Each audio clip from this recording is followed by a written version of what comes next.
you, Corel. Thank you so much for that excellent moderation. And I really want to thank Bawana, Ruki, and Gulalai. And Corel, hit the point.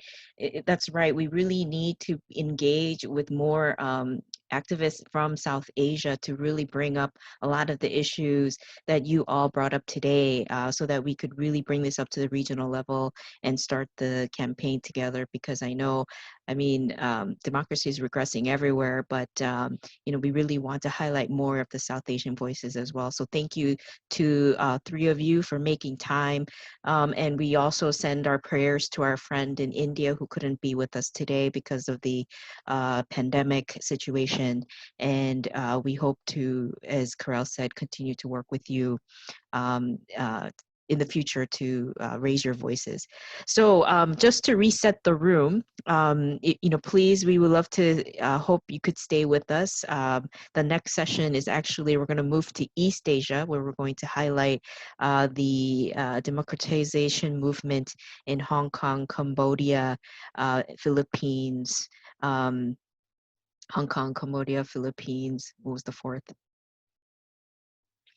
I'm losing my mind. And Thailand. Thailand. Thank you. And of course, we cannot leave out Myanmar, but that session, because of the situation in Myanmar, that will start at 4 p.m. and it'll be organized by our partner as well, Forum Asia. So please stick around for that. But for this session, we will cover Thailand, Hong Kong, Cambodia, and what is that? Philippines. So I will, I'm just going to make sure if our organizers will start recording. And just to let everyone know, we do have participants also joining online, and also because this is a hybrid conference, there are people currently in Gwangju who's in the auditorium and listening to this conversation via screen. So we do have more than 18 people, just to let you know. Just to make sure, let me see if the host is recording the session so that this could be also provided later at a later time.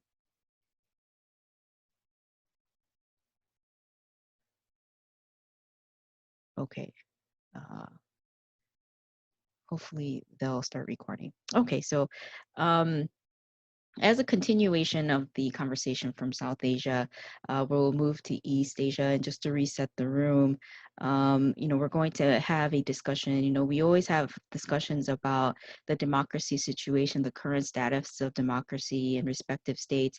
Of course, we'll touch upon that as it's very important. But we'll actually, in this session, also, we want to really highlight the specific movements, democracy movements, democracy advocacy campaigns that's happening in these respective countries, and to see how the movements are happening on the national level, and then at the end through our discussion to see how we could really elevate that to the regional level and see how we could really work together, trying to figure out our similarities and differences and how we could overcome them and create a more coordinated regional campaign. So that's the bigger goal of the conversation. And we have four fabulous speakers today. And I will call them to the floor one by one and introduce them to you. So let me see if everyone is here. So Sopheap, I think I will have you go first. Are you in the room?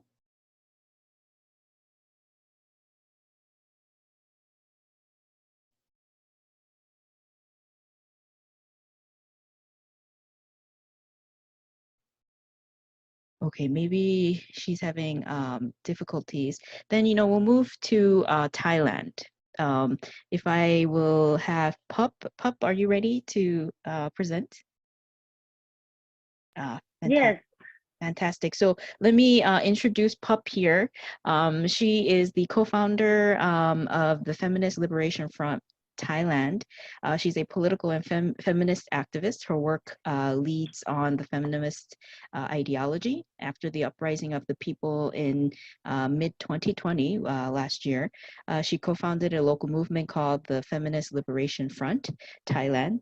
The organization works on feminist movements, building by gathering people who demand for gender justice and democracy. And as you all know, democracy in Thailand, they've been fighting for democracy in Thailand for more than 6 years, since the coup d'etat in 2014. Since the coup, she was arrested 2 times as a student in studying political science at Thammasat University in Bangkok.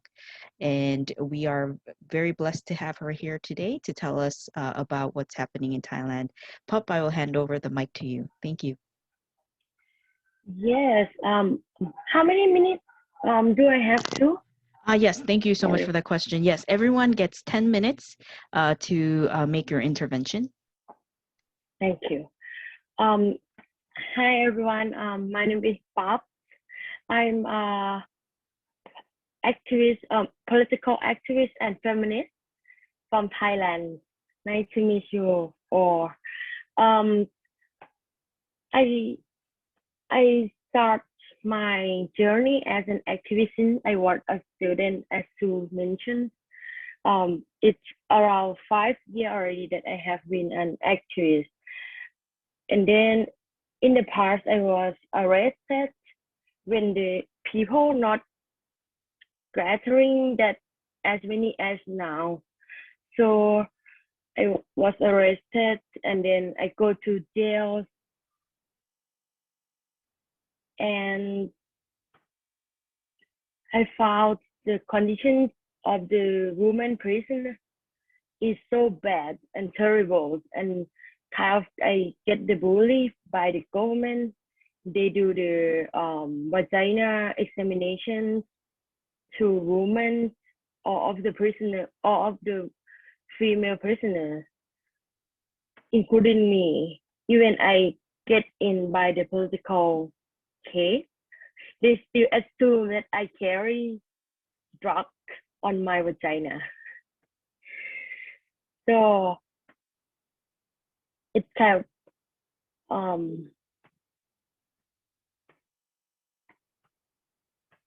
I laughing, but it's very terrible that they bring us to a room and then they have a prisoner and searching you all around, and then they let you neck and to show that you don't carry any weapon or drug. So this is what in another world, like a sub-world in Thailand, that not many people know, that what poor people who are facing the case, who are jail, who get in jail will face every day, even now. So after that, I campaign on stop the vagina examination to the prisoners, but it's still not work. Right now, they still doing it. Even we have the technology to scan our body, like in the airport, but they said they have no budget for that. So the violation against human body still continue in Thailand, with very the most poorest people who go to jail, and the jail is very crowded, overcrowded.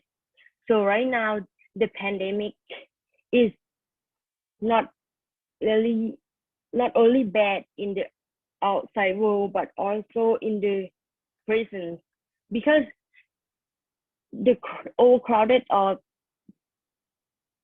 prison in Thailand is so, how can I say, like you sleep close to each other, like you don't even have a space to stretch your leg.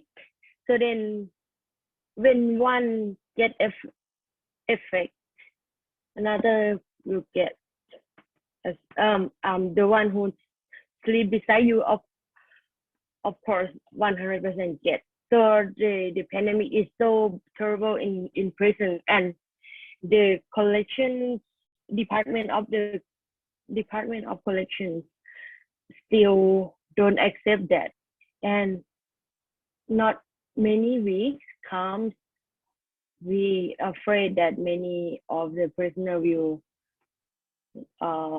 face very dangerous situation. They may pass away because the medical in the prison is so bad, and people who get those effects, also the political prisoner as well, my friends. I will link to the current political situation.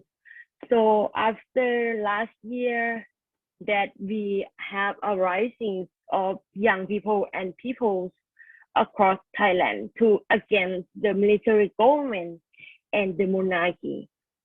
I say this is risk my life to get it just again, because the monarchy, they have a special law in Thailand to protect them. It's called Le Majesté law. If you criticize them, they will take it as you want to kill them, and you will go to jail. Or if the case is very serious, and then you feel your stay in Thailand is very unsafe, so you flee to Cambodia, flee to Laos, flee to Vietnam, and then you will be kidnapped. You will be forced disappearance, and sometimes your body with your empty body come to the liver, Mekong liver. That's the murder just show you that if you fuck with the monarchy, then you die. Okay, so people who not leave the country, they need to face jail, and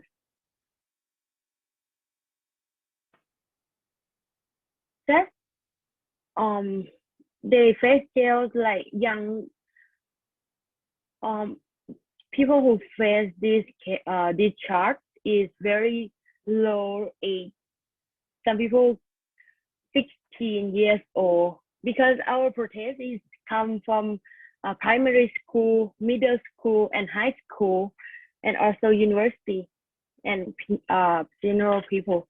So the charge come to very lower age now, and luckily they don't get the children to jail. They still get people who over 18. So my friend who are student, university student called Harris, get in jail because he like a leader of the protest, and then he do the hunger strike. He almost lost his life as well until they decide that they will give bail for us. So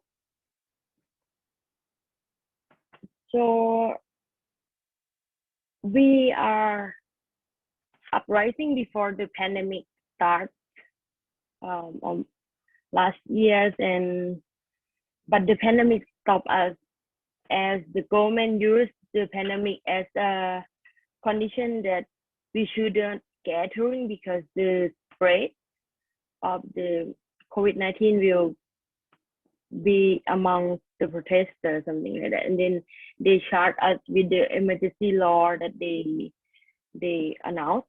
So it is we say that it is, we believe that it is the emergency law is just to stop protesters to go out. and just last week that our friends, most of our friends get free. They just give us bill and then they let us free. But some of them who get in COVID-19 in depression, they will not, they did not give a bill to them. We believe that they are afraid that disease will be evident to them about the very bad situation in the jail, so they keep them until they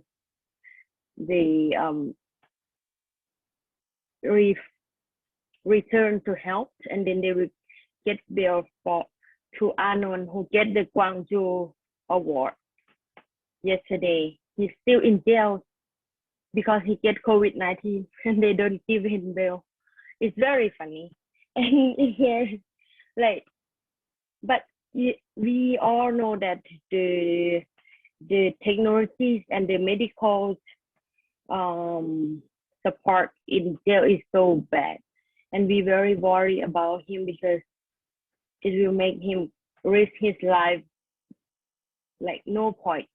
Because if they give him jail and let him out, we can bring him to a good hospital so he can 100% safe. But this time is like they don't want to show that, oh, the jail have the spread of the disease seriously, so they keep our friends.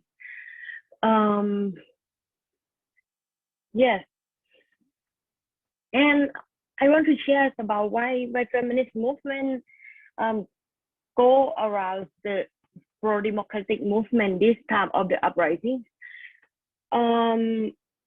After last year that people gathering together, we call Thai uprisings. We really excited for this. Like, it's very exciting for us to see a lot of people go, like more than 100,000 people go to the street and strike, fight and ask for democracy, ask for new constitution, ask for reform of the monarchy, and for women movement, we feel exciting as well, and we want to be a part of the movement. We already a part of the movement, but people not recognize us. So to make them feel that we are here always, because I fight for 5 years and they don't. When the situation come to like about women rights, they will say like, where is the women rights activists? Why don't they say anything? And I'm with you in the front of the protest, and why you don't recognize me? I'm here. So I think I and my friend think we need to have our name, so then they feel that we are there with them. So okay, at the first place we have name called Women for Freedom and Democracy to show them that women are with them also. But it's also a, women are more than half of the protesters already since 40 years ago. But they don't really mention us. We are not the leader and that stuff. So then we made a movement called Women for Freedom and Democracy. So they recognize us. And then we talking not only about democracy, but all the issues like abortion rights, a sexual harassment in every sector, and we talk about the gender diversity and gender equality, gender equity, gender issue, gender justice. So like every gender can have equal treat, the same standard. So then now we changed the name to Feminist Liberation Front, because then after we have women movement, people asking, where is the feminist? Why they don't fight for democracy? And I like, oh, feminist is us. And then we want to make our movement broader, like not only women, but cover all gender who fight for democracy and gender justice. So we made change the name to feminist liberation front to cover all the diversity of our movement. And we fight along. We when we in the front line with people to fight for against the military government, and then we fight against to reform the monarchy, and also we asking about gender justice in the society and also in the movement as well. Because even we ask for liberty, freedom, democracy, but inside the movement still a lot of sexual harassment going on, a lot of gender injustice have going on. Like we females need to be like clean the house, clean the dishes, wash the dishes before going to the strategies circle, and they need to sit in the another line. Okay. Because the men are in the inside, and they have the idea or from the book that women don't have time to read, and then they will say like, why you don't know this?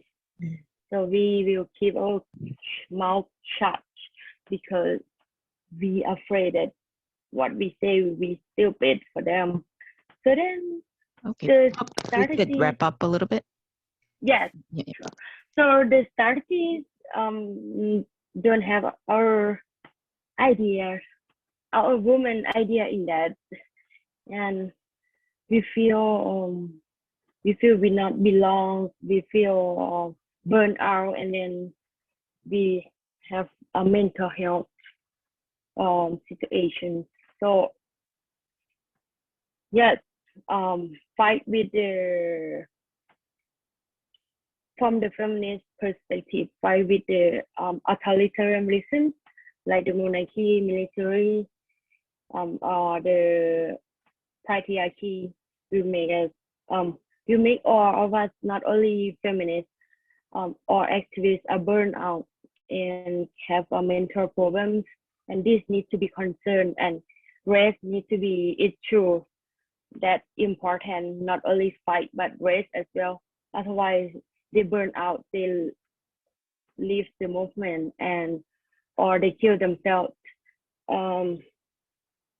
Yes, so we promote a race, and we promote a fight with the inclusivity, holding and kind of caring our friends in the movement more than the goal, because lost without people, we lost them all, then we don't reach the goal as well. That's my part.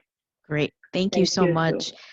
Thank you, Pup. Just to summarize, I think Pup highlighted a lot of things here. Just kind of the reality of the movement, as many of you saw in Thailand. We saw, masses of people coming out to, demand their rights. And as Pup mentioned, in the midst of fighting for democracy, Thailand, in the name of the pandemic, imposed the emergency laws, which really further restrict, civil liberties and the ability to people to gather and speak. And the current existence of the Majeste law has incriminated a lot of the activists here, and as Pup mentioned, and herself being in jail. And we do still have a lot of activists currently in jail, and also mentioning this situation of these prisons during these pandemic times, and also touching upon how within the movements, how smaller movements come out, and how, like the feminist movement, and how we really need to find a way to kind of coexist and work with each other to, promote a common cause. So thank you so much for highlighting the reality on the ground in Thailand. And I think next I would like to move to the Philippines. As you know, there's a lot of things also happening in the Philippines, also with the new anti-terror law that was imposed in the Philippines that really further restricts the movement of activists and media actors. So I have the privilege to introduce Ms. Floreen Simon. She's the Executive Director and Training Director of the Philippine Center for Investigative Journalism. Such a great organization doing such great work. Let's see, Floreen supports PCIJ's program directions and project implementation, utilizing her academic background in broadcast communication and experience in investigative journalism and development work. Without further ado, I will give the floor to you, Floreen, to kind of hear about what's happening in the Philippines. Thank you very much, Sue. Thank you for promoting me. I'm the Deputy Executive Director, not the Executive Director of PCIJ. But yeah, I'm with the Philippine Center for Investigative Journalism, and thank you for having us here in this conference. Thank you, Asia Democracy Network. Can I share my screen? I prepared a few slides, if that's okay. Yes, please. Does it give you the option or no? No. No? Okay. It doesn't. Hold on a second. Our friends at the May 10th Foundation, can you give Floreen co-host so she could share her screen, please?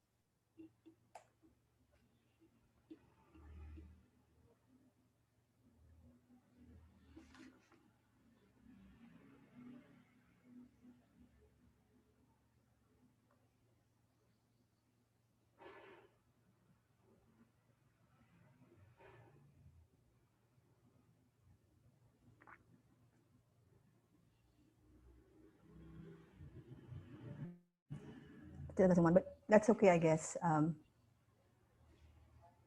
Maybe I should proceed in the interest of time.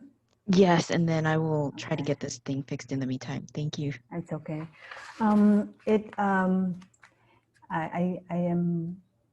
don't know how to feel after Pop's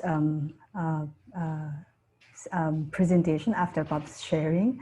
I really felt the emotion, and having come from relatively, an organization that is not really working on the ground in terms of, compared with human rights defenders, frontliners,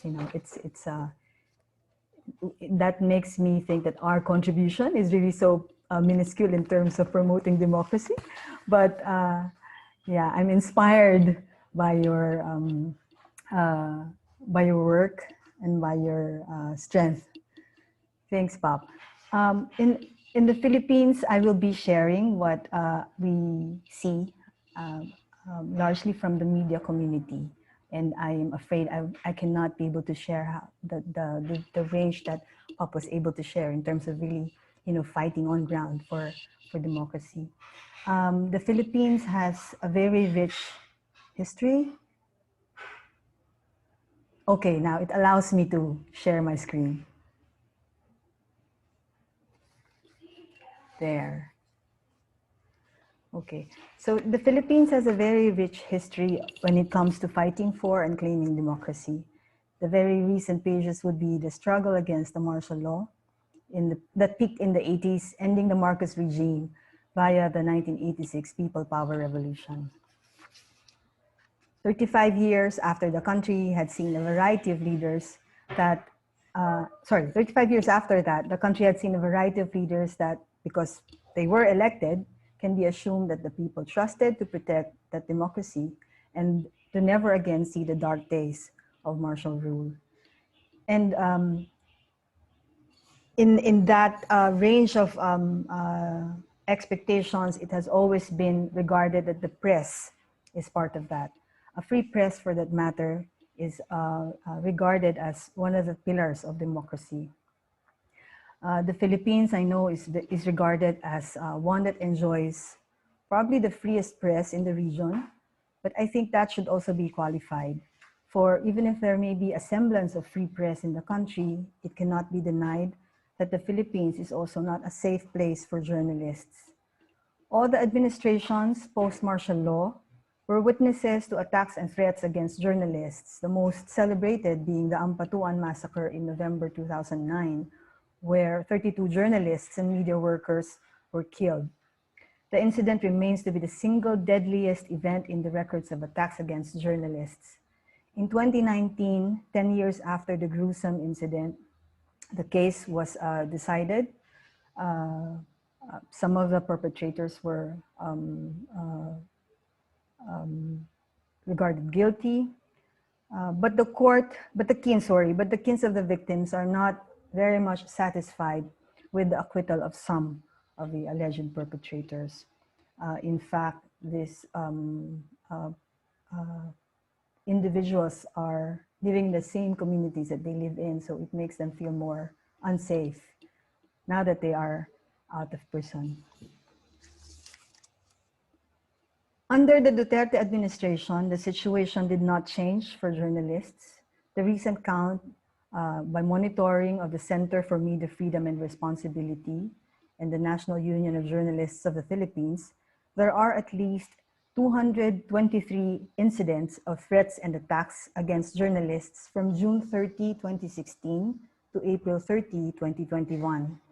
These include 9 killings and 52 cases of intimidations, 37 libel cases filed, including online libel, 20 online harassment, 15 threats by SMS or messaging applications, and 13 physical harassment or assault, among others.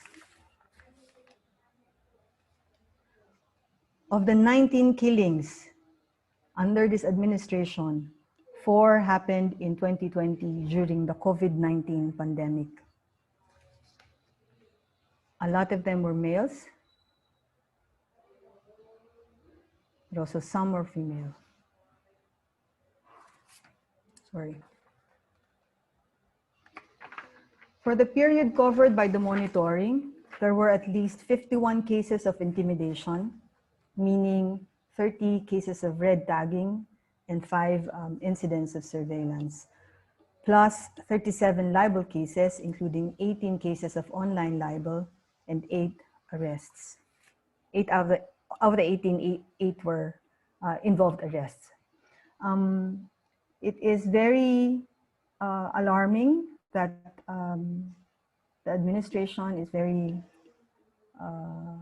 very comfortable doing red tagging because it prevents us journalists from doing our job. It causes people to, go low profile. Some were forced to leave their profession for fear of retaliation, maybe not for themselves, but for their families. What should be noted more significantly is that out of the 223 cases of attacks and threats monitored by CMFR and NUJP, 140 involved state agents as perpetrators. This comes from the local government units, meaning from local government officials. Police also, 34 incidents. Also from the national government, which includes both executive and legislative branch, as well as cabinet posts and offices under the Office of the President, including those under the Philippine Communications Operations Office, and also from the military. This quite indicates the position that the government officials have taken in dealing with the press, which is actually not surprising, as the president himself has been very vocal on his take on the media. In his first ever briefing as president, days after his proclamation, his pronouncement was actually, just because you're a journalist, you are not exempted from assassination if you're a son of a bee. So it gives you already an impression that a son of a bee could be justified. An assassination of a son of a bee is justifiable. By 2017, he started lashing out against media giants, Inquirer, ABS-CBN, and then Rappler. In 2019, he would come out, the government would come out with a diagram of an alleged collusion between media organizations PCIJ, Rappler, and Verifiles, and the National Union of People's Lawyers in an alleged effort to overthrow the government, connecting all four with who they said was the source of a video intended to discredit the government and its war on drugs. There were many other variations of this diagram, they called the Matrix, released by the Office of the President, but nothing was ever proven. In 2020, just last year, as you may know, or most of you may know, the largest broadcast network in the country, ABS-CBN, was ripped off its franchise. With the pandemic in the backdrop, it was very difficult to consolidate forces to see how much support the network has, or even for journalistic support. It has continued operations, taking advantage of its digital platforms, and that's why people would, some of the community would actually say that even if ABS-CBN has no franchise, it's able to practice its journalism work. And yes, it does, but its absence in the airwaves definitely created impact in terms of access to information of the public, which of course has become even more crucial in the context of the pandemic and all the protocols and quarantine policies. Confusion was there. At the time there was a disaster and people had no source of information as to how dangerous the situation was there. The fate of the community press is not good even, with some deciding to stop operations as printing costs went up and mobility restrictions were implemented. Fortunately, some of them were able to bounce back, but some completely halted operations. And of course, as some of you may also know, Maria Ressa, a veteran journalist who works for Rappler, was found guilty of cyber libel. This also happened during the pandemic, and again, it was difficult, to unite, to consolidate support. But yeah, it was also during the pandemic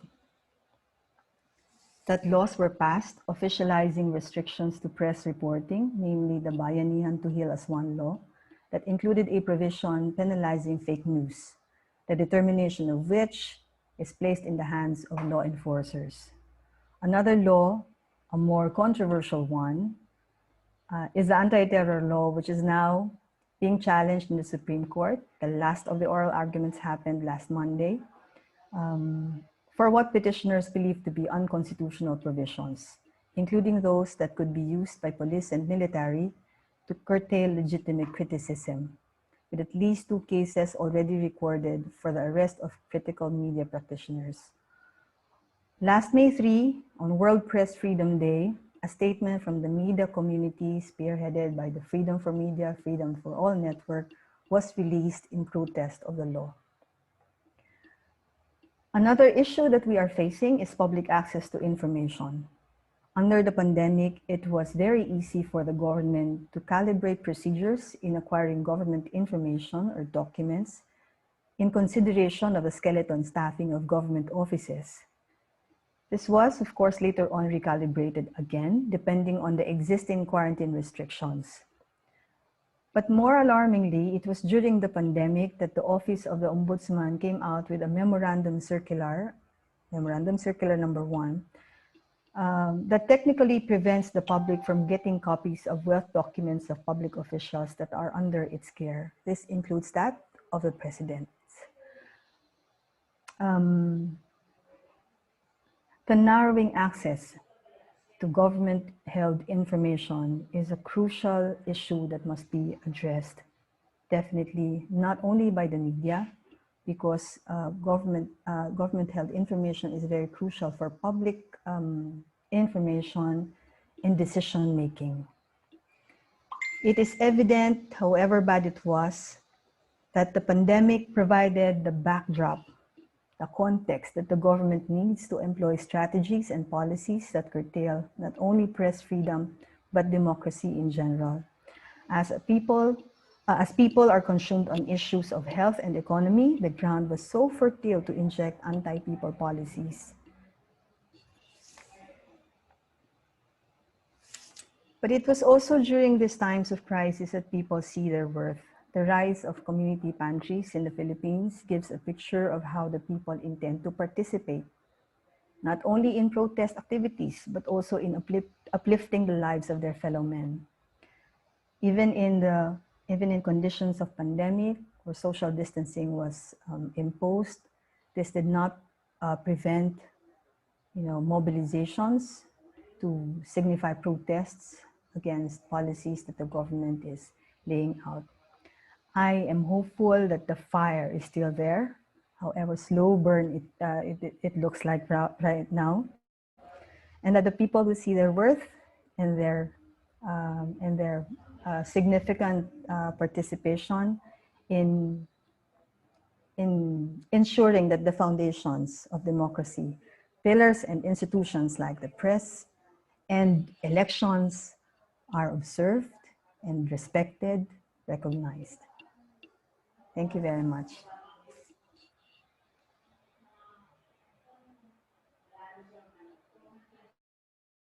Thank you so much, Floreen, for that presentation. And then we'll save the questions and discussion based on your discussion points for a little bit later. Just to if anyone has questions, please feel free to put that in the chat box, and then we'll go ahead and pose that to the presenters. And also, hopefully, we could kind of facilitate a discussion all amongst ourselves. Next, we will go to Hong Kong. I think we have Sunny here. If Sunny, if I could have you, I'll give you the floor, and you could give us some insight of what's happening in Hong Kong and what the region could do. Sure. Hello, everyone. I'm Sunny Cheung. I am activist who is now in exile. And first of all, the first thing I have to thank the organizer to invite me to attend this panel. And I also realized that this panel is under the umbrella of the Gwangju Democratic Forum. And then because previously, I also participated in the Gwangju Democratic Forum, and in Gwangju, I was there, and then that's why I am now really delighted to also join the event again, because I know that the Gwangju Democratic Uprising is a very meaningful and inspiring movement that really inspires many Hong Kongers for over the past few years. So thank you for that, and also thank you ADN for inviting me. Okay, I will briefly talk about my background, and I will also talk about my my understanding of the Hong Kong movement, and then what we can do to help Hong Kong, and what we can do in order to form a more coherent and resilient companion or union to combat the authoritarian regime and to fight for democracy. And as I've mentioned, my name is Sunny, and then I was a student leader during the anti-extradition bill movement in 2019. Because some people may know that, but some people may not know.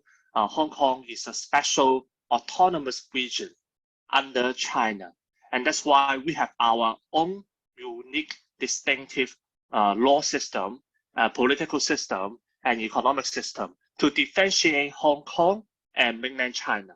And that's why we Hong Kongers seldom consider ourselves as really Chinese people. We also emphasize we are Hong Kongese, we are Hong Kong people, and we have different culture with the mainland people, mainland Chinese. And then during the movement, we were actually anti the extradition bill. And this bill was originally proposed by Hong Kong government in 2019. And according to the extradition bill, if someone who commits crimes, for example, in other places or in Hong Kong, and you can be extradited to mainland China. And this is really something that never happened before, of course, before the handover and after the handover in 1997. After the handover, there is no any extradition bill to allow the Chinese government to arrest Hong Kong people in Hong Kong to extradite to mainland, because we are deeply worried about the legal system in China, the transparency and the fairness, and we don't believe they have the rule of law system in mainland China, because our so-called legal system in Hong Kong are actually left by British, and it follows the rules of the Western common law system. And it seems that it is relatively makes more sense than the legal system in mainland China or authoritarian China.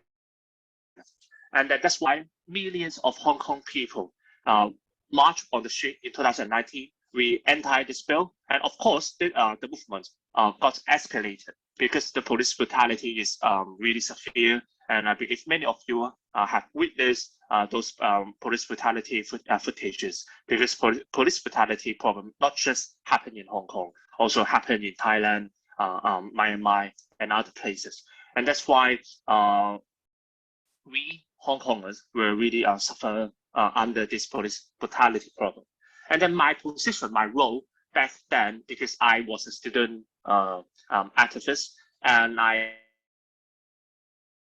that's why we try to formulate a student union, a effective student union. We try to assemble all the student union of each university in Hong Kong, and we form a super huge scale umbrella student organization to do international advocacy. Because for our experience, of course, it may not be quite similar and applicable to other places, but I will just try to mention our experience in Hong Kong. We really focus on having our international front line. That is about having international advocacy. And I, as a student leader, I try to lobby other countries, for example, the UK, for accusing the Chinese government to always to break their promises to grant us universal suffrage, to grant us fair election, and they always break the Sino-British Joint Declaration that is co-signed by the UK and Chinese governments in the last century to discuss about the future of Hong Kong before the handover. And then they always break the Sino-British Joint Declaration, and this document is actually certified in the United Nations. And that's why we always accuse that the Chinese government they damage the law, and we urge and encourage the UK, the international community, the US try to intervene in our situation. And very fortunate, when in 2019, I was invited to testify in the US Congress with other prominent Hong Kong activists, for example, Joshua Wong, my dear friend who is now in jail in Hong Kong. And then we try to, sorry, it is raining, so maybe it seems quite noisy in my background. And then I was invited to the US Congress to testify, to talk about the movement in Hong Kong. And we urged the United States government to pass the Hong Kong Human Rights and Democracy Act in the Congress. And according to this bill, the US government will sanction Hong Kong officials and Chinese officials who break and try to intervene the domestic affairs of Hong Kong. Because according to our law, our small constitution law, which differentiate Hong Kong and China. According to our basic law, Chinese government cannot intervene our Hong Kong domestic affair. The Chinese government has to respect Hong Kong, our opinion, has to respect the Hong Kong government's own decision making. But of course, because without a fair election, our chief executive is not elected by Hong Kong, and that's why our Hong Kong government, they are controlled by the Chinese government and always help Chinese government to intervene, manipulate the domestic affairs of Hong Kong. And that's why we accuse that Chinese and Hong Kong officials and the US government, by that Hong Kong Human Rights and Democracy Act, can actually help us sanction those corrupted and evil doers in Hong Kong, help us to hold our governments accountable. Of course, and then over the few years, this bill is passed in the Congress, very fortunate of local people and through the help of our international advocacy peers. And then when the bill was passed, and the US government really started to sanctions of the people in Hong Kong, including very administration level of our Hong Kong police, who ordered to those political crackdown. And of course, if you ask if the political crackdown in Hong Kong still exists, actually it does. I mean, political crackdown will never stop. I mean, the sanction can be quite minimal, can be quite not that effective in a sense that actually we at least I'm now still in exile because I can no longer return to Hong Kong. And then many people are still in jail. Joshua Wong and other many famous activists, our media type, Jimmy Lai, they are still in jail. We cannot rescue them, at least now, by those sanctioning international measures.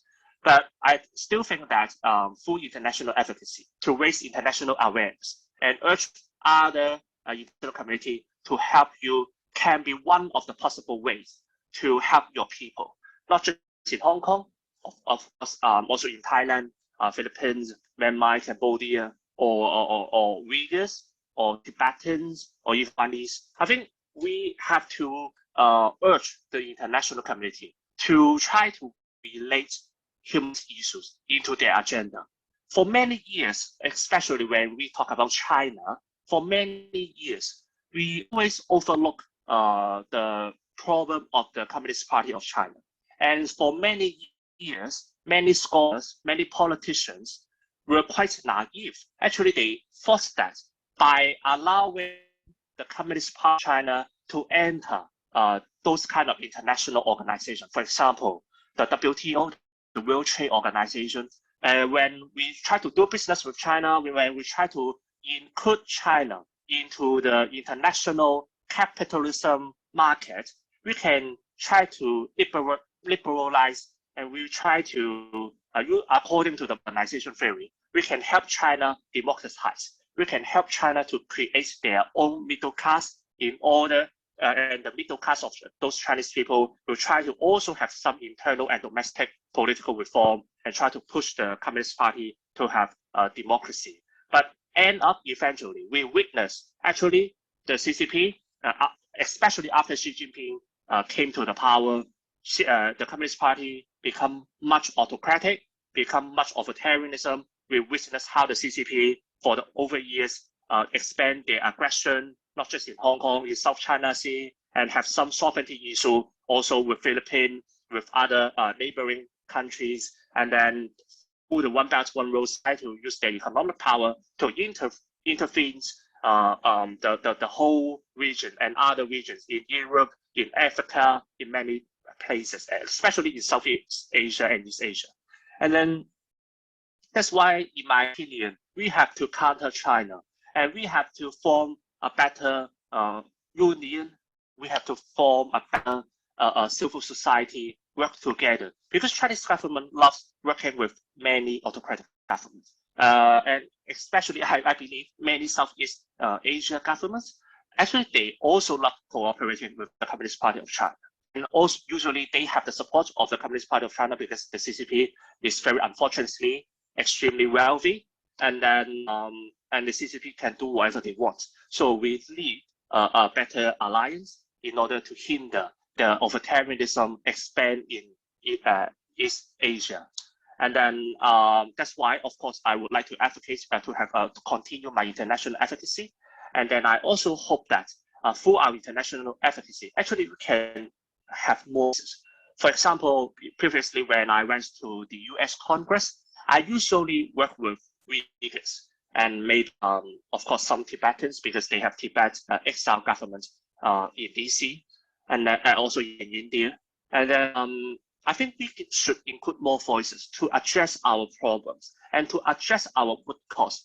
I believe, of course, in different countries, I'm still learning because we have many quite diverse political background and history. But I'm still, but I do believe that one of the problem or one of the root causes of this kind of authoritarianism is China. So if we can try to hold China accountable and also hold each autocratic government accountable, I think that will be really useful.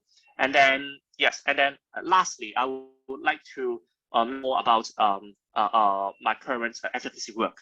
For example, because I'm now in exile, because last year we had a very large scale, which have 600,000 Hong Kongers to vote in the primary election. Last year, originally, we had the election in our legislative council, in our parliament, and then a small parliament. And then originally I planned it toward the election with Joshua Wong, and then we organized a primary election to decide who can represent the freedom-loving Hong Kongers to run for the election. And then 600,000 freedom-loving Hong Kongers joined the primary election to vote. And then fortunately, I also won I become a nominee and I won in the primary election. And if you are close to the Hong Kong news, you may notice that previously they arrest all the nominees of the primary election under the national security law and to accuse them to subverting the regime. And this is ridiculous because in each democratic country, we all have primary election as a first stage to select our representative to run for the bigger official election, right?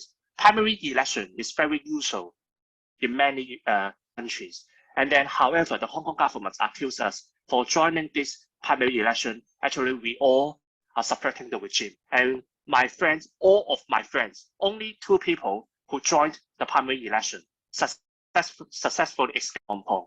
I am one of them, and another one is in now Australia, the former lawmaker, Chak. And only 2 people, we successfully escaped from Hong Kong, and all the nominees are now detained in Hong Kong. I have no idea when I can see Joshua Wong and other nominees, my friends, my closest partners in Hong Kong. I have no idea. So I'm just now 25 and I have to begin my exile life. But anyway, I mean, yeah, so this is my background. And then, so I will not give up. And many overseas Hong Kongers who are now in exile, and I believe people still in Hong Kong, they will not give up. We will keep fighting. And then for me, I will still continue my advocacy work. And next year, I hope to urge the international community to boycott the Winter Olympics in Beijing. We should not allow the Olympics to be organized in Beijing and authoritarian China. We should not allow and tolerate the concentration camps in Uyghurs to happen. We should not allow China has been sponsoring other Southeast Asian governments, autocratic governments, not allow them to form an alliance. And in order to stop them, we have to work together to form a better alliance. Civil society can, no matter academia, activists, scholars, politicians, we have to communicate more and try to have some collective action in a bigger scale. I think that will be helpful. Thank you very much. Thank you so much, Sunny. I mean, I first want to apologize. I think I totally bypassed, introducing your background, but I think you introducing your background directly was more compelling and really added to the the democracy fight in Hong Kong. And Sunny, as he mentioned, he's in exile now, and he led a movement in Hong Kong, and now that with the national security law really kind of shutting down the movement inside Hong Kong, a lot of this is now on the shoulders of Sunny outside, having to lead this movement from outside in exile. And I think it's very important for us to go ahead and cooperate with him to continue that spirit and fight. Thank you so much, Sunny. Next, lastly, I will give the floor to, we have Sopheap Chak. She's the executive director of the Cambodian Center for Human Rights, a human rights organization working for the promotion and protection of political and civil rights in Cambodia. As one of the country's most prominent human rights advocates, Sopheap has been recognized by former US President Barack Obama. She's the recipient of the Indian ASEAN Youth Award and the Franco-German Prize for Human Rights, the Rule of Law. She holds a master's degree in international peace studies from the International University of Japan. And Sopheap is also a human rights blogger. She'll go ahead and give us some insights on what's happening inside Cambodia, what kind of movements exist there, and what we could do as a region to kind of uplift Cambodia. Sopheap, I will give you the floor. Yes, thank you so much, Sue, and good afternoon, everyone. My apology as I confused the time due to the time difference between Cambodia and Korea. So yeah, so I might miss some remark by our previous speaker, but I have followed Sunny presentation. Thank you so much, and my appreciation to the effort and the courage you and other young fellows have put forward. We have witnessed a lot of kind of rising community who are fighting for the democracy and the respect of human rights. It is not only for our own benefit, but for the community, for the whole society benefit. So I applaud all of this courage, and not just only in Hong Kong, but we can see now what has been happening in Myanmar. It is something striking, and as well as for the Cambodian activists in Cambodia and elsewhere. So my great respect, and we hope that our discussion today, not only just to repeat what we have been knowing, but to amplify the voice of the front line, as well as way forward that we can protect the space together. So moving to Cambodia, I believe that many of you have followed, in this last few years, there have been a lot happening. We have witnessed a severe curtailment, curtailment of its civic space, and the decline of the human rights situation. Since there have been a massive crackdown on civil society actors in during the commune council election, but mostly during the national election in 2018. We probably Cambodia witnessed the first time ever, and not many in the region have been happening, is the dissolution of the main opposition party, where with their member, including the commune councillor and the parliamentarian, have been removed from their position. I mean, the elected position that have been voted by the people have been somewhat removed, and during the 2018 election, given the absence of the opposition party, the ruling party have declared the victory. So Cambodia now is a single party leadership, and that have been remarkable and lead to many reactions from international community as well, including the partial withdrawal of the EBA, the everything but measure by the EU, for example. So as I mentioned, you know, when it comes to the human rights situation in Cambodia, we can look at the three aspects. One is the you know, the legislation that have been so repressive. There have been a number of new legislation that the government have introduced in this few years, including the law on association and NGO law, the trade union law, and even during the COVID time, there have been few new legislation that further restrict the space, both offline and online. And you know, I would just cite a few examples, like the amendment to the Constitution that and the criminal code, you know, introducing the lèse-majesté provision that is already having a chilling effect on the you know, freedom of expression. And also for the LANGO, the Law on Association and NGO law, the law have been used a lot, you know, to target on the critical human rights organization or you know, movement. A lot of time the government would say that, you know, the youth movement or the community movement is an illegal entity because they don't register, and then they operate, for example, to monitor the forest or to you know, to claim the space. And these have been witnessed recently. A number of youths have been arrested because they have tried to demand for the release of the prominent union leader Ronchon. So few youth movement, including the you know, Khmer Khmer or the environmental activists, have been arrested, and now they are still in a pre-trial detention.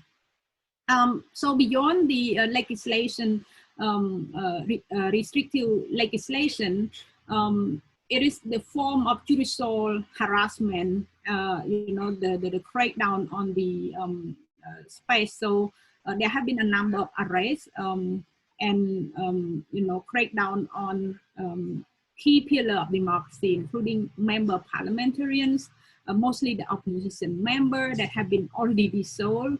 So there have been a number, over 140, you know, opposition members have been summoned lately, and their case is still, you know, pending.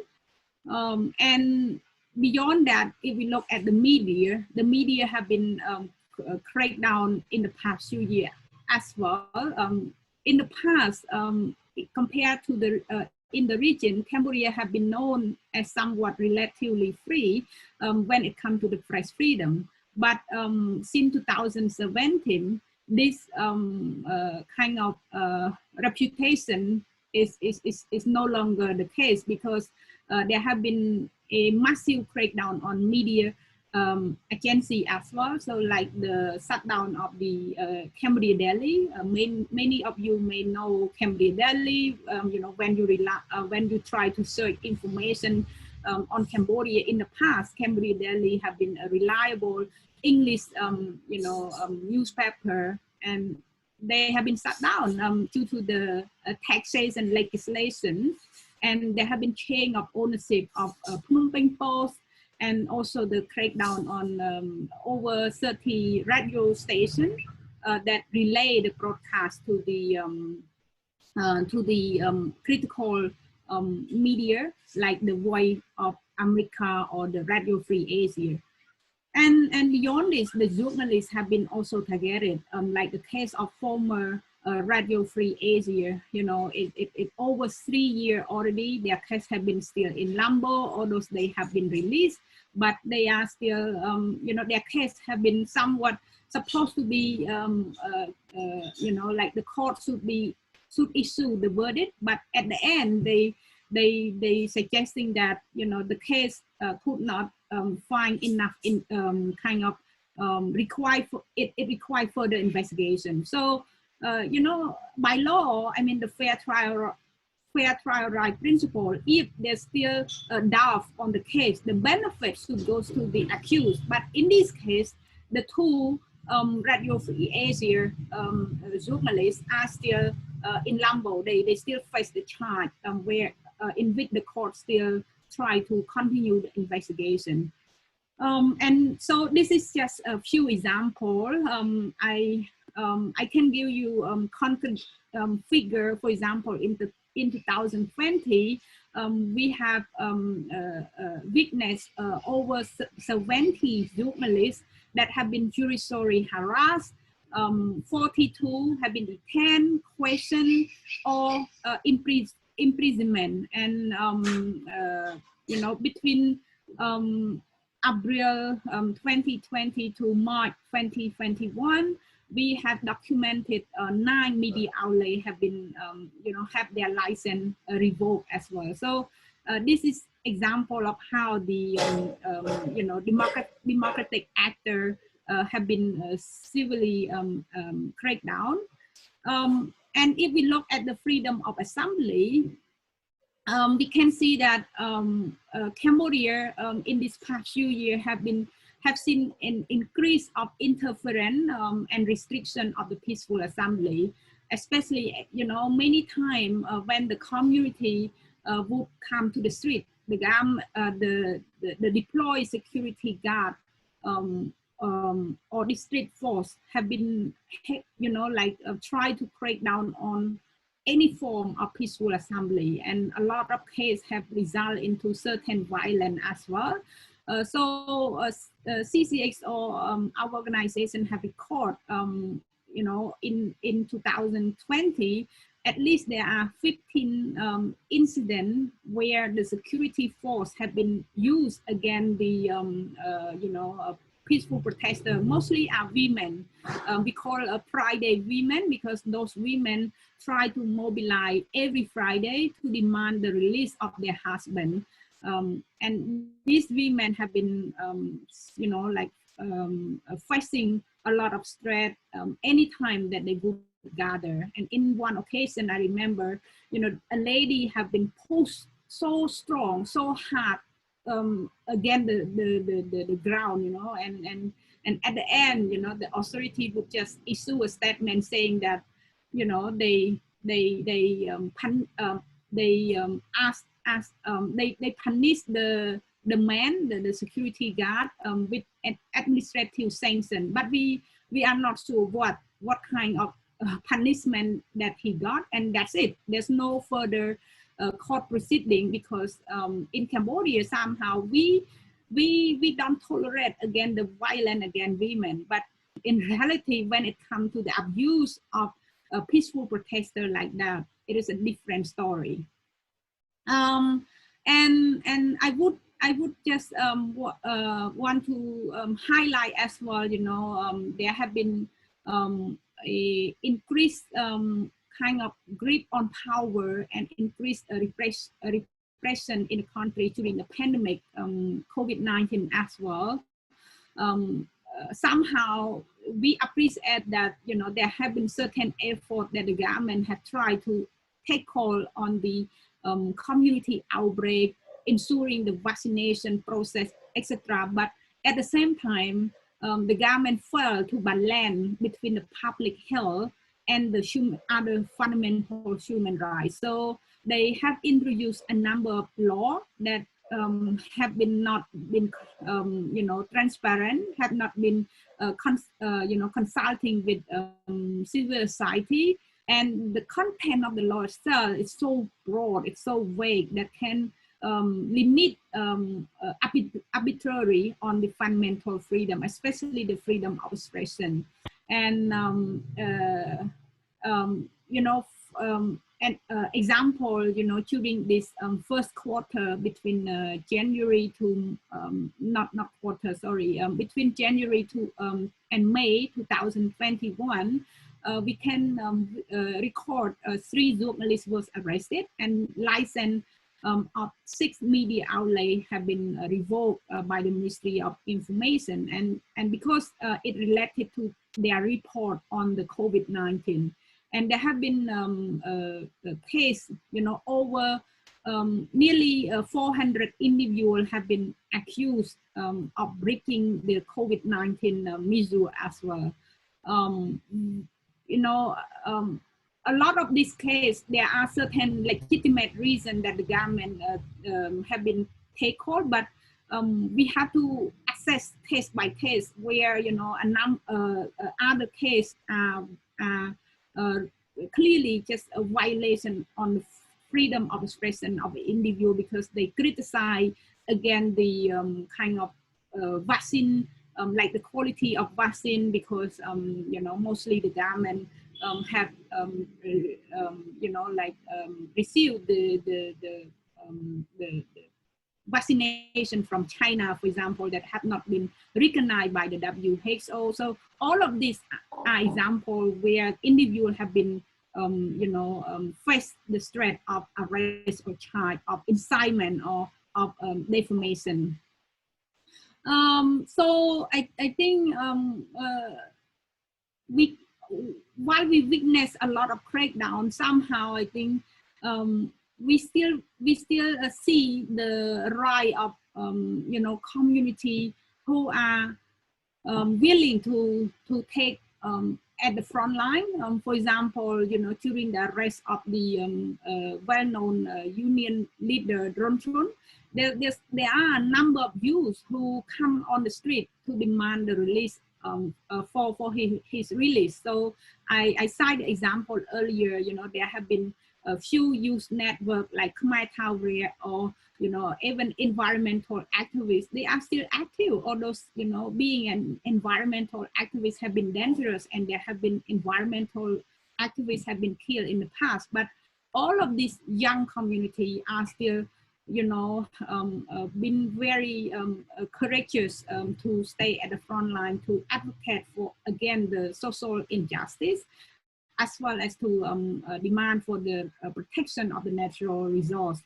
But because of their activism, we could see the government don't tolerate, and many of the young community in the past year, I mean, in 2020, they are the most targeted, and at the moment they are still you know, waiting for trial. So I could see that, you know, compared to other countries in the region, such as Thailand or Hong Kong, Cambodia growing and increasingly informed youth are also promising agenda for reform.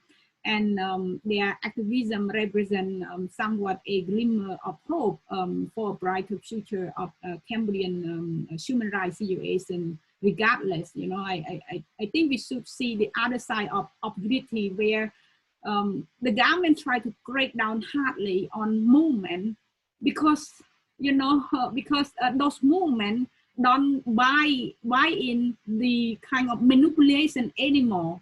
There are communities who know that it's not all right, you know, when injustice happens, when human rights abuse occur on a daily basis. So because of those repression, it also represents that people are not sitting still.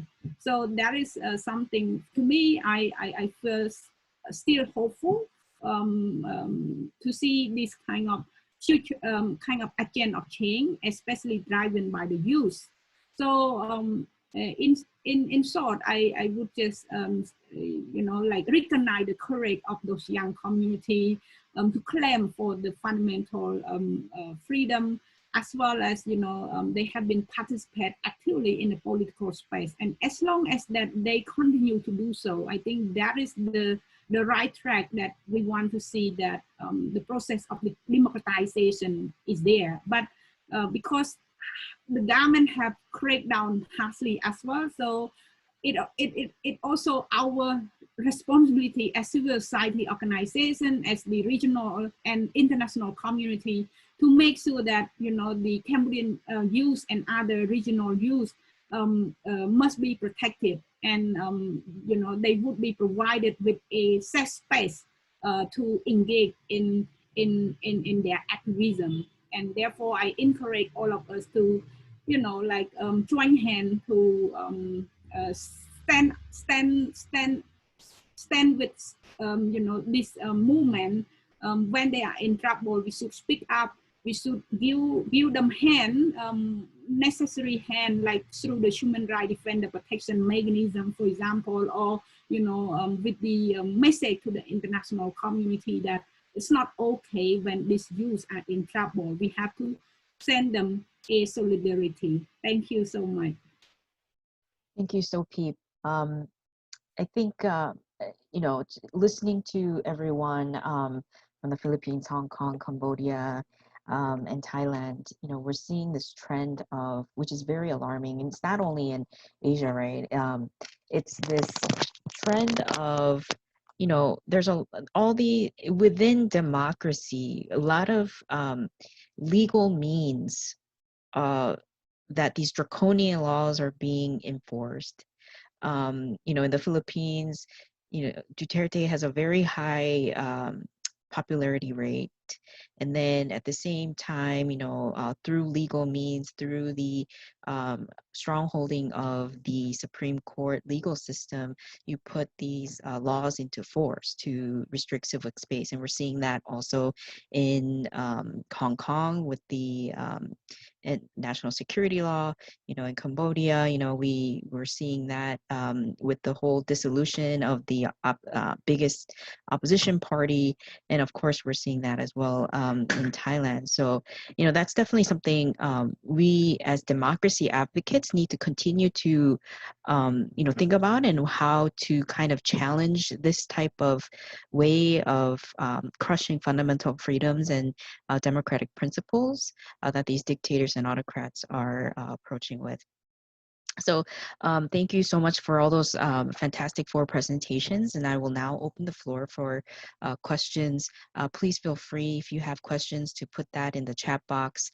And then also, just as a little publicity, right after our session starting at 4 o'clock Korea Standard Time, our friends at Forum Asia will be holding a workshop on Myanmar. So we will continue this conversation and then also learn more about Myanmar in the next session. So if anyone has a question, please raise your hand. If not, right now, I will call on my colleague, Mr. Karel Jian Galang. He has a question for the panelists. Karel? Hello everyone. So yeah, as a Filipino, so I think I belong in the ASEAN community as well. So I'm quite curious about one thing. So I mean, it's quite amazing what South Asia, where Southeast Asia is right now. We have institutions actually present that are, geared towards democratization. We have movements early on since the 1980s that have been promoting human rights and democracy in each of the respective countries who are members of Southeast Asia, no? And while there were successes, there were also like difficulties in establishing democracy and maintaining and ensuring that these democracies develop. From your perspective, what can we do as ASEAN members, or how can ASEAN be transformed institutionally so that it would be more responsive to the role, to the challenges that ASEAN people are currently facing? We do have institutions in ASEAN, specifically the IHR, who are, concerned about these things. But do you see opportunities where they can improve? And secondly, as a follow-up, are there also actions aside from engaging ASEAN that can contribute to further democratization in the country? So I'm going beyond institutions, but rather also like interstate civil society collaboration. So how can we bring that about? Yeah, so I raised the question to all of the panelists. If anyone wants to answer, I'll be fantastic. Okay, so I will open the floor. Who would like to speak first? I can take part here, given the question goes about the ASEAN, and as an Asian member, I'm not sure how much civil society, especially for Cambodian community, have been relying on ASEAN mechanism. I think we all know that the common statement that the ASEAN is toothless, which may be true, because a lot of time, you know, it is not the ASEAN or any ASEAN government would come out and speak to support certain community. For example, with the Myanmar case, I think only lately that we see certain action following the ASEAN Assembly in Brunei. But you know, many occasions, I don't think, probably, I'm not sure, you know, for Philippines or Indonesia or Thailand, but you may have certain confidence in the respective representative.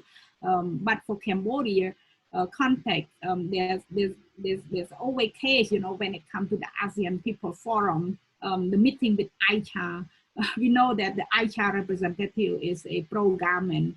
No, you know, the ASEAN mechanism is just a pro-government or the government appointed. So it's not much help anyway, but I think it does not suggesting that we should not do any engagement or the advocacy targeted this mechanism. For example, I think recently the good case is the regional town hall. It is a civil society lead platform, but it was initiated by the Ramos, you know, the President Ramos as well.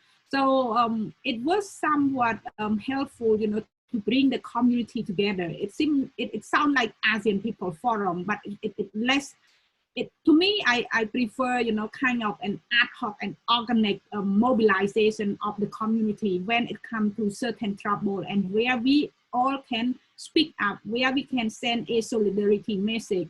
Sometimes, for example, the ASEAN People Forum, it's more kind of a systematic way of doing, but it's more just like a workshop show, you know, rather than a community lead action initiative. So I would say the regional town hall that recently conducted on the Myanmar situation was somewhat helpful, because at the end of the session, we were able to come up with a declaration calling you know, relevant actors to act on the Myanmar case. So this is, to me, I feel, I don't feel hopeful on the mechanism, ASEAN mechanism itself, but I feel more positive about how the community lead, you know, within the ASEAN community. And that is the role of civil society organization like us could do, and like the Forum Asia or other, you know, who are the regional actors can bring about this possible action together. Thank you. I hope I answer your question. Absolutely. Thank you so much. Just to kind of highlight the regional town hall that Sopheap mentioned, in response to the Myanmar situation, you know, regional, international, and national groups across Asia got together very organically, as you mentioned, Sopheap, to really discuss the strategy as a region, and then also come up with a declaration at the end, just to clarify for those who do not know. Next, who would like to go? Floreen, Sunny, or Pup? Yep. Oh, Sunny. Sorry. Oh, let's see who first. Okay, Floreen. Oh, yes, okay. Yeah, thank you. It's okay. I just wanted to, you know,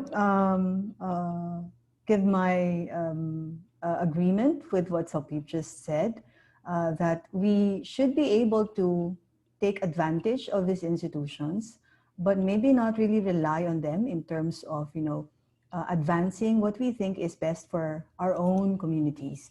I think the situation is very ripe to really strengthen solidarity between civil society organizations and networks within the region, especially that governments are, I think, really taking advantage as well of our own weaknesses in terms of consolidating our ranks. In that sense, we are more vulnerable, focusing only on our situations in our respective countries. But I would assume that if the regional situations, the regional issues are addressed as a whole, as a region, I think we have a bigger voice to share. Thank you. Floreen. Sunny, I will hand it over to you before I go to Pup. Hi, can you hear me? Yes. I think I totally agree with the previous speakers your suggestions, and then my opinion is that because I have been doing international advocacy, and I find it so weird that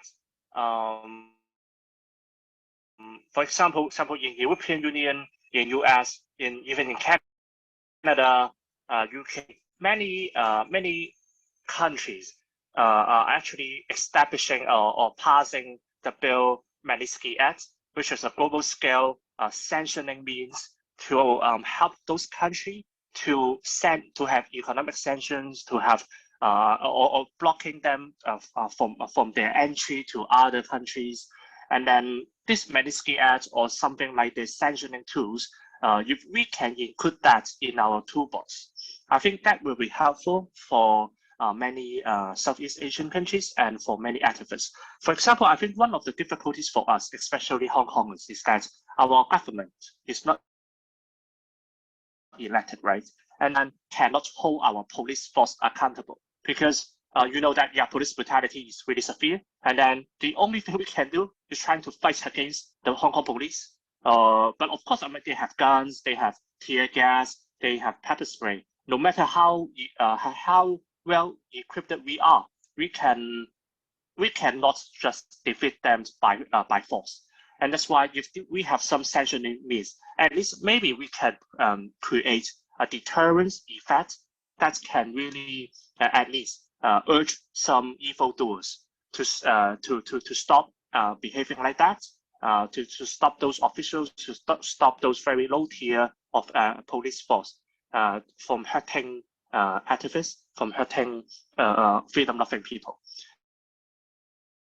And then when I talk about the Magnitsky Act in European Union or in UK, of course the US currently sanction not just Hong Kong officials and Chinese officials for Hong Kongers, they also sanction those people for Uyghurs and Tibetans.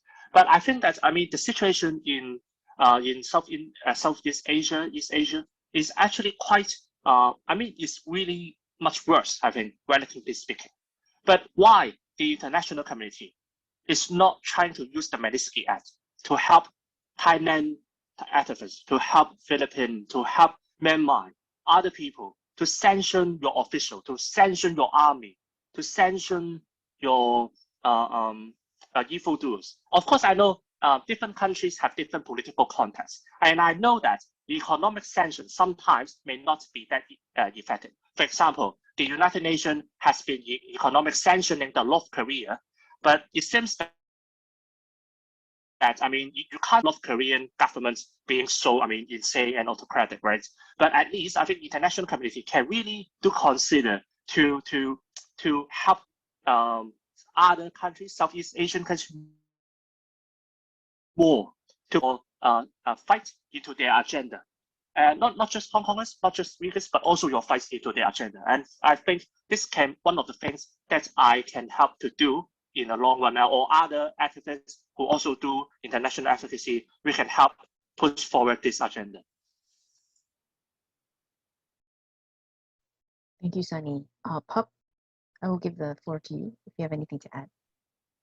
Thank you. So for ASEAN's structure,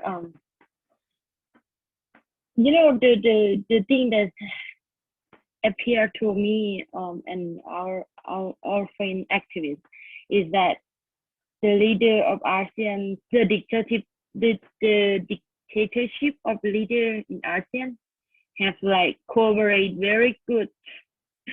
Like if activists from Thailand run away to Vietnam, then if the king wants that activist, Vietnam government will be very supportive for the government. So then we will force disappearance in Vietnam. Then in Cambodia as well, when we run away to Cambodia, we will force disappearance in Cambodia. And when we run away to Laos, we will force disappearance and die.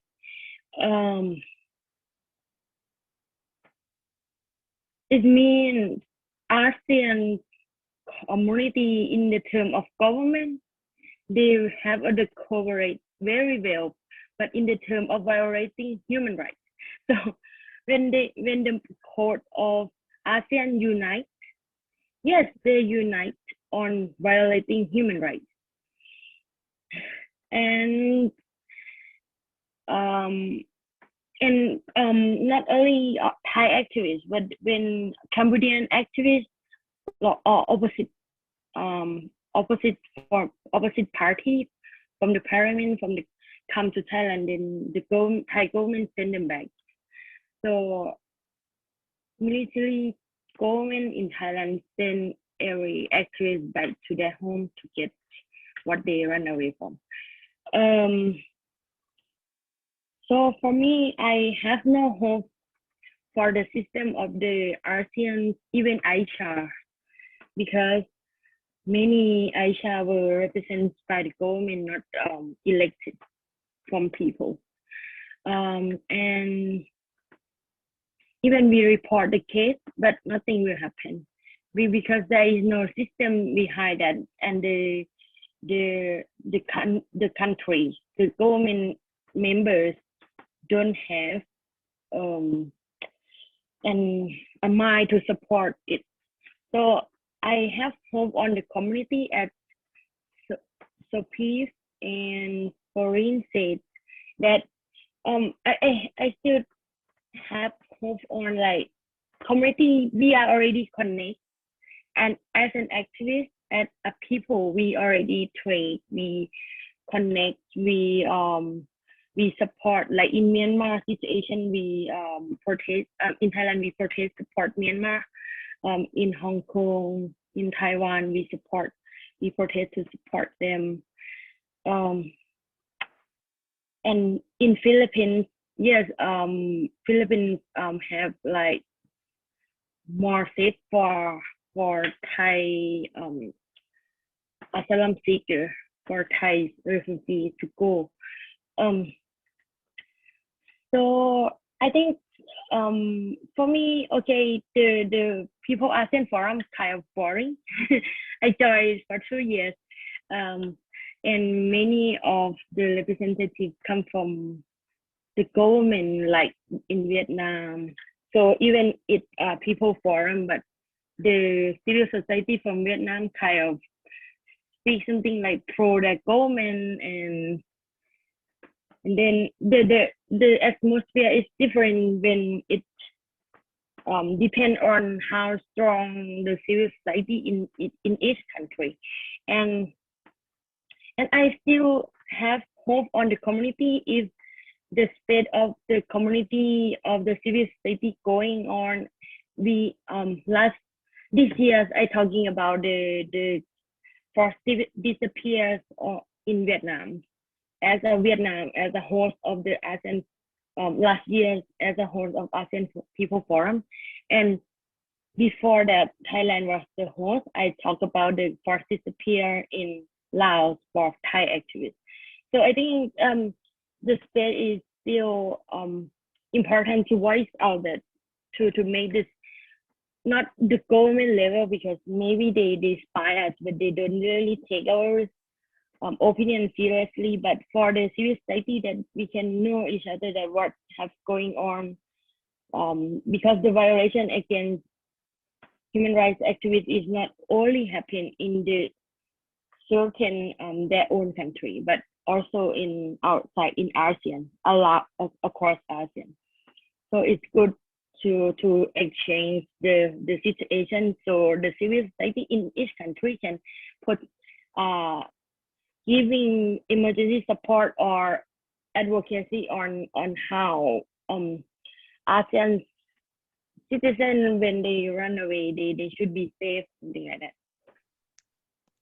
Thank you, Pup. I think you're highlighting the, I guess, common disappointment with the ASEAN institution and how they actually authoritarians and the dictators actually work very well together in communicating and exchanging strategies on how to suppress the people, right?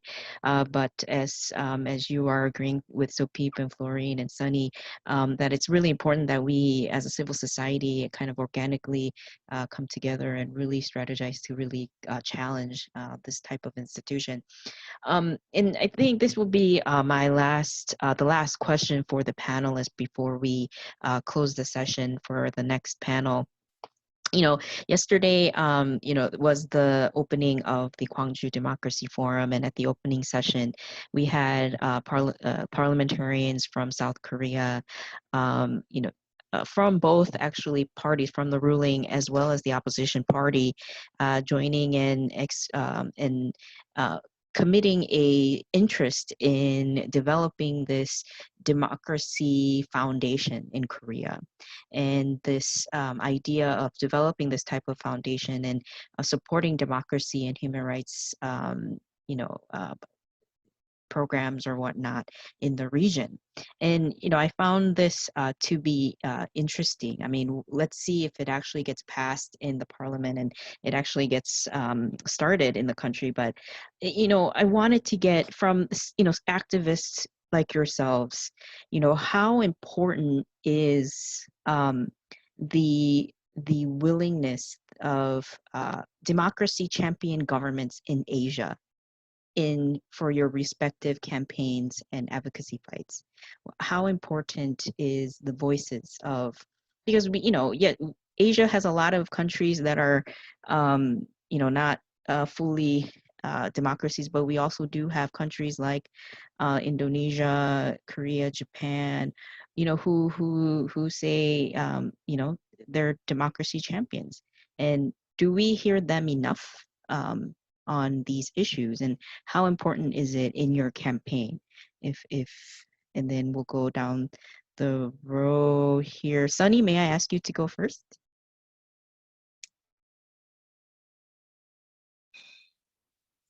Okay.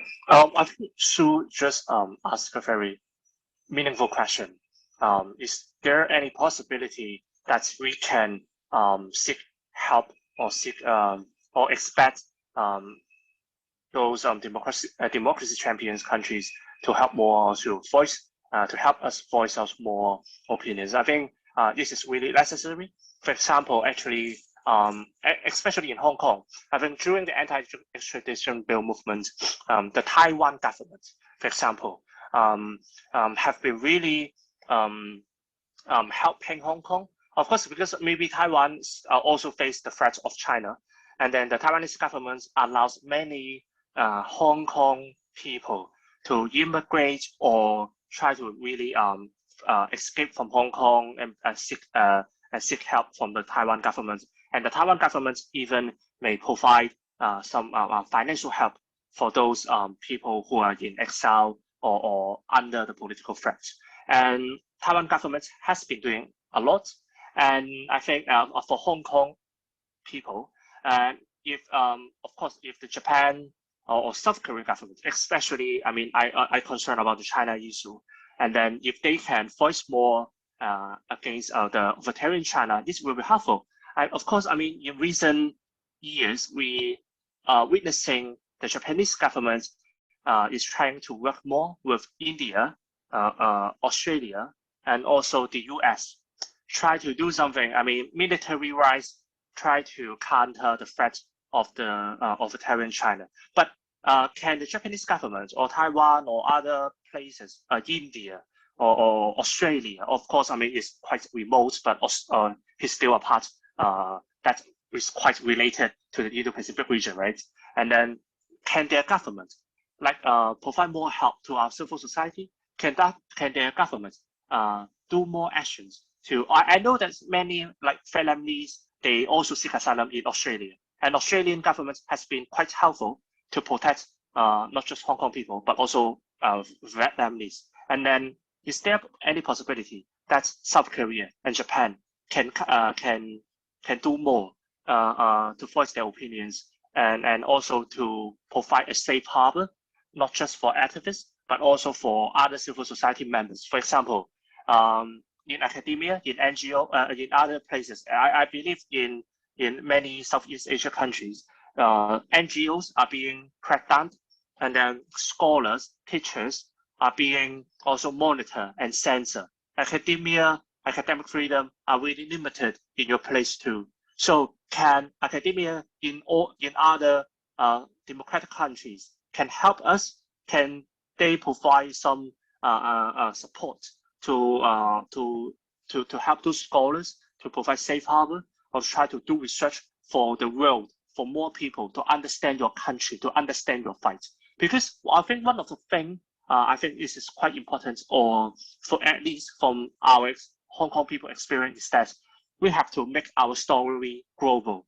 And how to make your story global and be heard by other people across the world, I think it's really important to have the help by other countries. And lastly, I think there is also one point I think is really essential that I should have mentioned, is that I think many autocratic countries, not just China, they are trying to use fake news, trying to use their propaganda to have disinformation, to disseminate disinformation, to control our mind and try to control the public.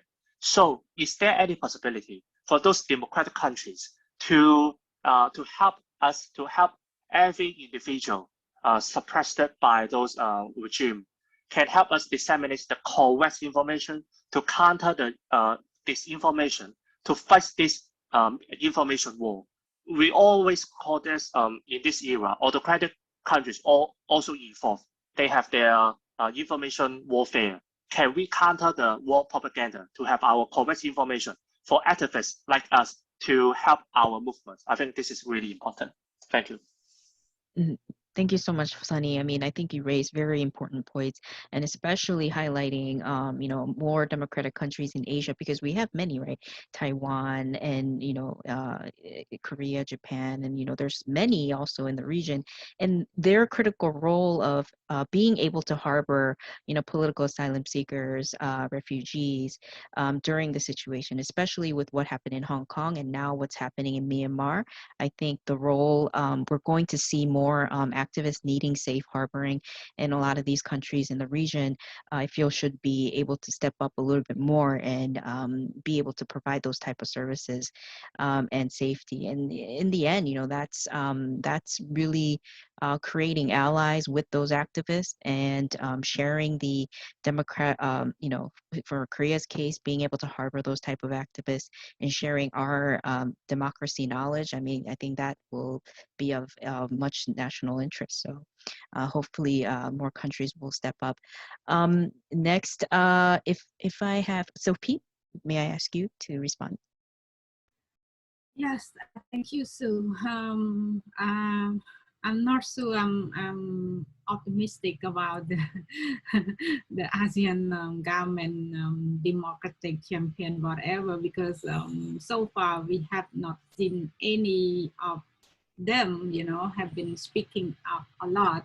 I recognize somehow the Singapore few, when it comes to the Myanmar situation, they spoke a bit, but the issue of non-interference still come up. And if we look at the East, I mean the ASEAN +3 or +5, whatever, like the role of Japan or Korea include, I'm not quite sure if I ever come across to the statement by the leader when, for example, the case of Cambodian democracy have been, clamped down. I have been advocate a lot, with the Japanese government through the Ministry of Foreign Affairs, etc.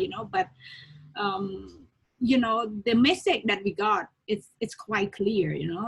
The Japan have a straightforward position, which is to always engage with the government regardless.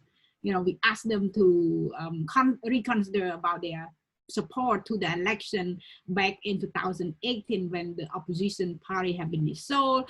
We asked them to speak, strongly on the not only the shrinking but the closing civic space. The message I got from the representative of the Japanese Ministry of Foreign Affairs, they asked, are you talking? They asked me, are you talking on behalf of the other Cambodian community who vote for the ruling party? Such a message, it's so harsh. So to me, I'm not that optimistic because of their silence, because of the way that they choose to engage with the government still.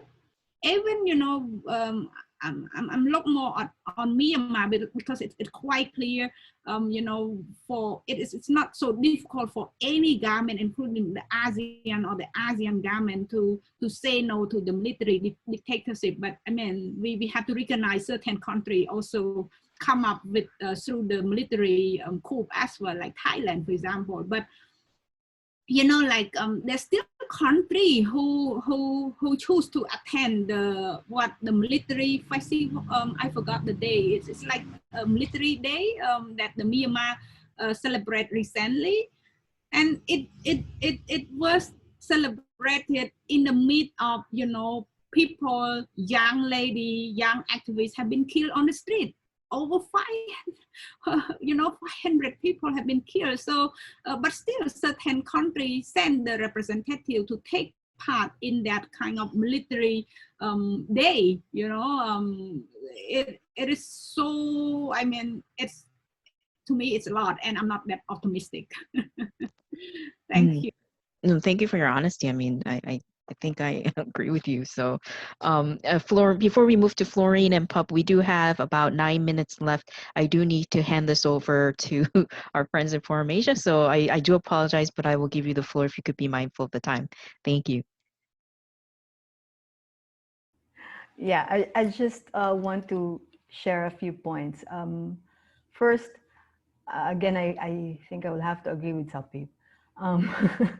But I will take it from the point of view of the other side. I think what works best when we talk of civil society organizations working on solidarity with each other is that CSOs recognize their weaknesses and their vulnerabilities. It is different when someone doesn't see their need for solidarity. Right. So even if someone is willing to share their lessons, their experience, their whatever, the other end should be willing to accept that. So, of course, yes, we can leverage on this, use this as perhaps, case in point, but concrete impacts can only be achieved if one institution acknowledges their weaknesses, their vulnerabilities, their need for exchange and solidarity. We can perhaps channel the linkage through, again, civil society formations, but them working on these initiatives on their own, I am not really hopeful about that as well. Sorry. No, thank you. But congratulations, of course. Oh, yes. Oh, let's see if it actually happens. But yes, thank you. Pup, so I'll give you the floor next. Yes, so as Sopheap and Floreen, we have no hope with the ASEAN government. Like, in the border, after the coup, Thai government still send the supply to support the army, the Myanmar army. And we're stopped by the current state, so then the supply cannot go. Otherwise, they got the supply back. And Thai government don't accept the refugee from the current state, while they facing airstrikes, and they want to a safe space, safe area. They block the border. They let them die with no food, and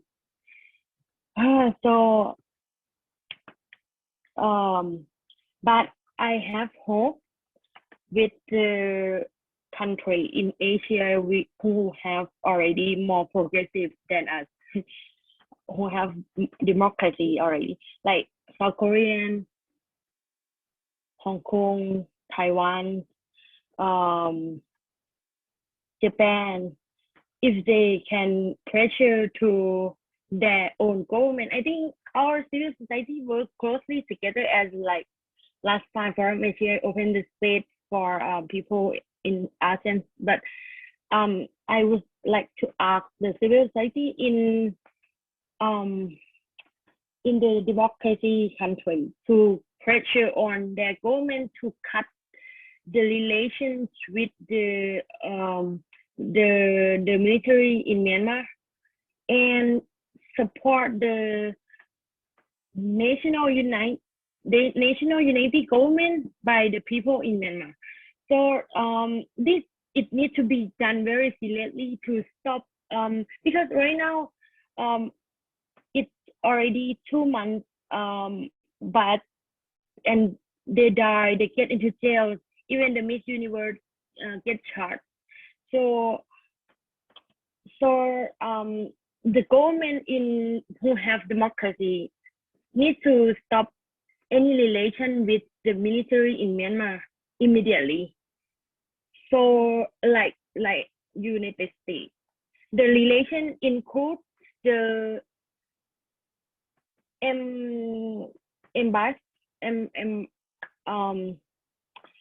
the relation on politics and also on economics. It's very necessary.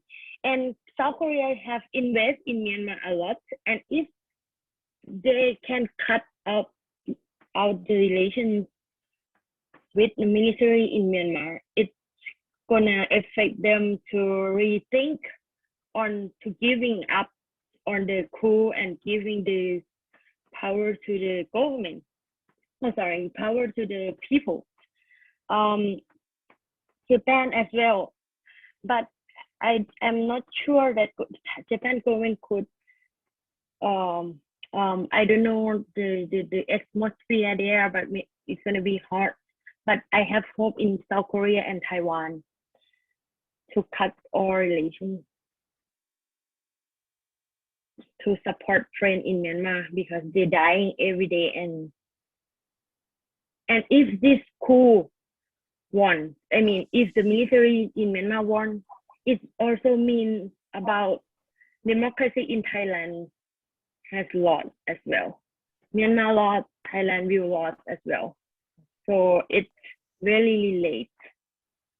And please cut the relations now, so the country become the country of people. Thank you. Thank you so much, Pup. And I think you really hit on a good point here about the private sector and their role on oppressing the people. And right, I think it's very important that we urge the governments to pressure a lot of these private companies who are funding the dictators and the countless killings in Myanmar and all across the region. So thank you for bringing that up. And I think a lot of the civil society members in Korea, at least on Korean companies, are doing a lot of campaigns to pressure, the private sector to, stop doing that type of funding. So thank you for that. And I think on that note, this will be a very good transition to our next session, which I will hand over to our Forum Asia friends. I really thank you, all of you, Pup, Sopheap, Sunny, and Floreen, for joining us today and sharing with us your experience, thoughts about the state of democracy in the region. It's kind of grim but you know, hopefully it's great to know that we all have each other to kind of continue these type of discussions and continue the solidarity fight. So thank you again for making time. If you're able to stick around to hear about the Myanmar session, and I will see everyone soon. Thank you.